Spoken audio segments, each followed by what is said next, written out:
Halo semuanya, kembali lagi bersama gua di channel Bukan Gila Bola. Kali ini kita akan ngebahas satu info, kabar terbaru daripada para penggawa, para pemain timnas Indonesia yang, bermain di klubnya, yang mereka sedang berada dalam suatu pertandingan di mana kompetisi satu tingkat di bawah Liga Champion, yaitu Liga Eropa atau Liga Liga Jeruk ya kalau nggak salah ya namanya ya.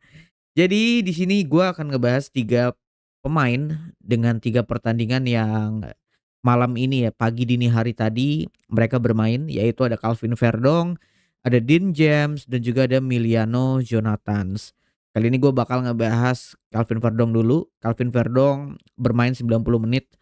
Dia alhamdulillah lah dipercaya oleh pelatih untuk bisa bermain selama 90 menit, kalah lawan PAOK dengan skor 4-3. Kalah tipis tapi ya cukup cukup cukup mengubur mimpi klub Lille itu untuk bisa berada di top 10 Liga Eropa.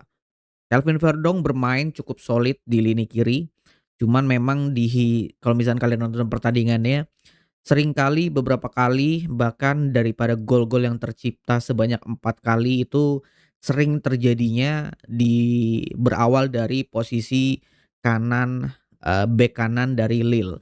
Jadi bek kanannya itu sering dieksploitasi dan ini justru membuat banyak sekali kesalahan-kesalahan dan juga gol-gol yang tercipta dari kesalahan-kesalahan yang dilakukan oleh bek kanannya Lille. Dan Verdong jarang sekali dia dieksploitasi, sisi kirinya itu jarang sekali. Verdong di sini mencatatkan satu assist serta satu key pass dari sepak pojok atau corner kick. Dan kalau misalnya kalian nonton pertandingannya, Verdong umpannya bagus banget ya. Ciamik banget umpannya, cornernya bagus banget dan membuahkan hasil lah, satu assist dan juga satu key pass.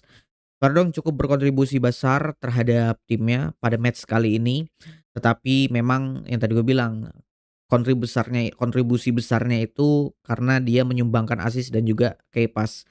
Jarang sekali posisinya itu dieksploitasi oleh lawan. Jadi terkadang kita sulit lah untuk bisa menentukan bagaimana kualitas Verdong pada match ini karena memang posisinya itu jarang banget dieksploitasi sama lawan, yang sering itu kanannya terus.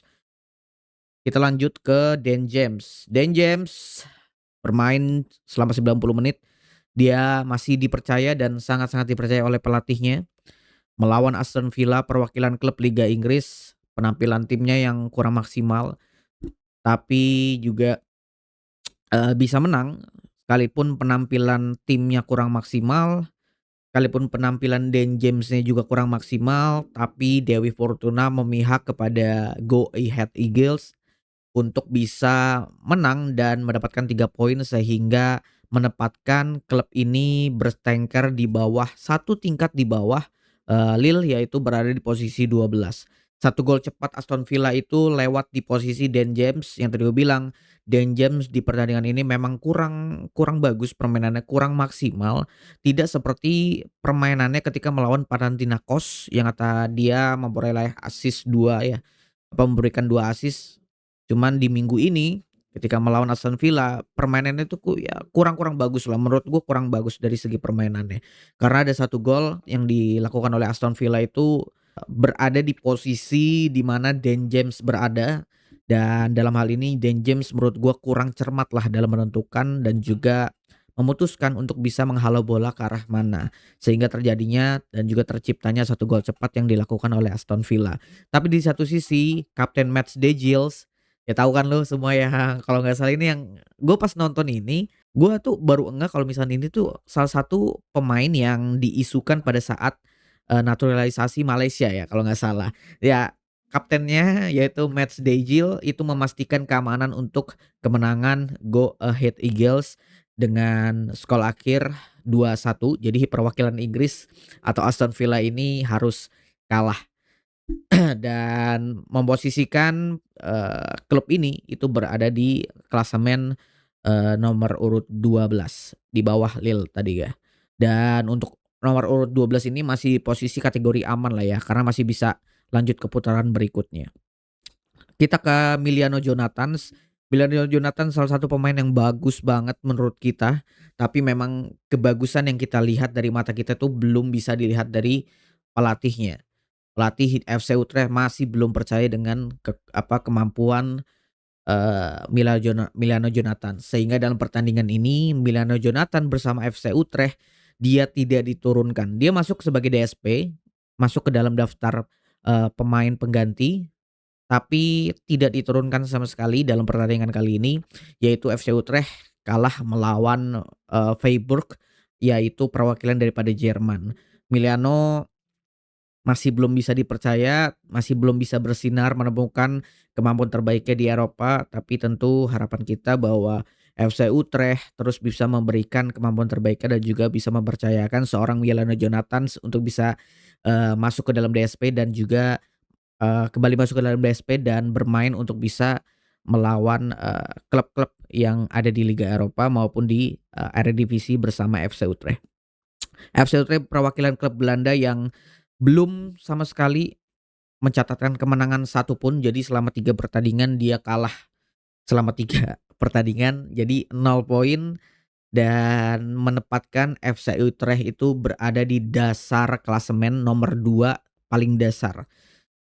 Dan ya tidak ada kemenangan, tidak ada poin, menempatkan FC Utrecht sebagai salah satu klub perwakilan Belanda yang berada di dasar klasemen. Dan tentu harapan tadi gue bilang semoga para pemain timnas Indonesia bukan hanya Emiliano Jonathans, tapi juga ada Dan James dan juga ada Calvin Verdong yang bermain di Liga Eropa tetap bisa dipercaya oleh pelatihnya, dipercaya oleh klubnya dan juga dipercaya oleh para supporter daripada klub yang mereka bela. Dan itu aja mungkin yang bisa gue sampaikan. Kalau kalian suka sama video ini, jangan lupa untuk di-like, di-komen, di-share, dan di-subscribe. Dan jangan lupa buat join Discord kita. Join Discord kita dan aduh bentar ini agak turun-turun ya. Join Discord kita yang ada di deskripsi karena di situ kita bisa ngobrol banget, kita bisa ngobrol bareng, kita bisa diskusi bareng dan nggak menutup kemungkinan kalau misalkan kita bisa, eee, ngonten bareng terkait pembahasan atau diskusi seputar sepak bola khususnya timnas Indonesia. Mungkin itu aja, sampai jumpa di video berikutnya.